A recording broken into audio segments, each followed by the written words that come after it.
Hi friends, Anju and Nivi വ്ളോഗിലേക്ക് എല്ലാവർക്കും സ്വാഗതം. എന്താണ് ഈ മയോണൈസ്? ഗ്രിൽ ചിക്കൻ, അൽഫാം, ചിക്കൻ ഷവർമ ഇതൊക്കെ ഉള്ള വൈറ്റ് സോസിനെയാണ് മയോണൈസ് എന്ന് പറയുന്നത്. ഫുഡ് പ്രോസസ്സറിലും ഹാൻഡ് മിക്സറിലും മാത്രം തയ്യാറാക്കിക്കൊണ്ടിരിക്കുന്ന മയോണൈസ് നമുക്ക് മിക്സിയിൽ എളുപ്പത്തിൽ ഉണ്ടാക്കിയെടുക്കാം. ഇതിന് വേണ്ടത് 2 കോഴിമുട്ട, സൺഫ്ലവർ ഓയിൽ, കുരുമുളക് പൊടി, ഉപ്പ്, വെളുത്തുള്ളി. മിക്സിയിൽ നമ്മൾ പൊടിക്കാനൊക്കെ ഉപയോഗിക്കുന്ന ചെറിയ ജാറിലേക്ക് 2 കോഴിമുട്ടയുടെ വെള്ള മാത്രം എടുക്കാം.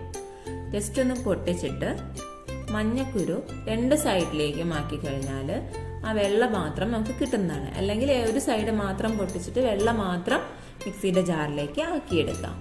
Mayonnaise rosemary, mustard, lemon, garlic ഫ്ലേവറുകളിലൊക്കെ ഇന്ന് നമുക്ക് മാർക്കറ്റിൽ അവൈലബിൾ ആണ്. ഞാനിവിടെ ഗാർലിക് ഫ്ലേവറിലാണ് മയോണൈസ് തയ്യാറാക്കുന്നത്. നിങ്ങൾക്ക് മസ്റ്റാർഡ് ഇഷ്ടമാണെങ്കിൽ, അതായത് കുറച്ച് കടുകിന്റെ പൊടി മാത്രം ചേർക്കാം. ഇതിലേക്ക് ചെറിയൊരു അല്ലി വെളുത്തുള്ളി ഞാൻ ചേർത്തിട്ടുണ്ട്. ഇനി 1/4 ടീസ്പൂൺ ഉപ്പും 1/4 ടീസ്പൂൺ കുരുമുളക് പൊടിയും ചേർക്കാം. വൈറ്റ് പെപ്പറോ ബ്ലാക്ക് പെപ്പറോ ചേർക്കാവുന്നതാണ്. മിക്സിയുടെ ജാറിൽ ഒരു ബാക്ക് ബട്ടൺ, പൾസ് ബട്ടൺ ഉണ്ടായിരിക്കും. അത് അടിച്ചെടുത്തിട്ട് നമ്മളിവിടെ മയോണൈസ് തയ്യാറാക്കുന്ന ജസ്റ്റ് ഒന്ന് അടിച്ചെടുത്താൽ നമ്മൾ ഈ ആഡ് ചെയ്ത മിക്സ് എല്ലാം കൂടെ ഒന്ന് മിക്സ് ആയിട്ടുണ്ടായിരിക്കും. ഇനി ഇതിലേക്ക് നമുക്ക് ഏതെങ്കിലും റിഫൈൻഡ് ഓയിൽ ഉപയോഗിക്കാം. ഞാനിവിടെ സൺഫ്ലവർ ഓയിലാണ് ഉപയോഗിക്കുന്നത്.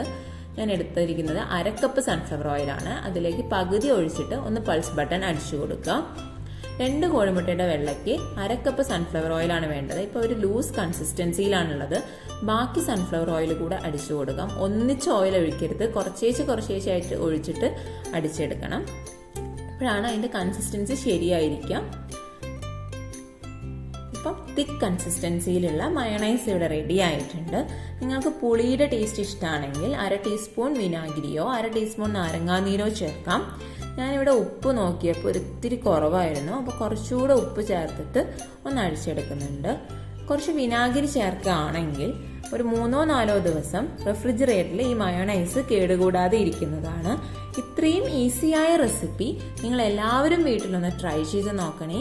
വീഡിയോ ഇഷ്ടമായാൽ ലൈക്ക് ചെയ്യണം, ഷെയർ ചെയ്യണം. Please subscribe our channel. Thank U.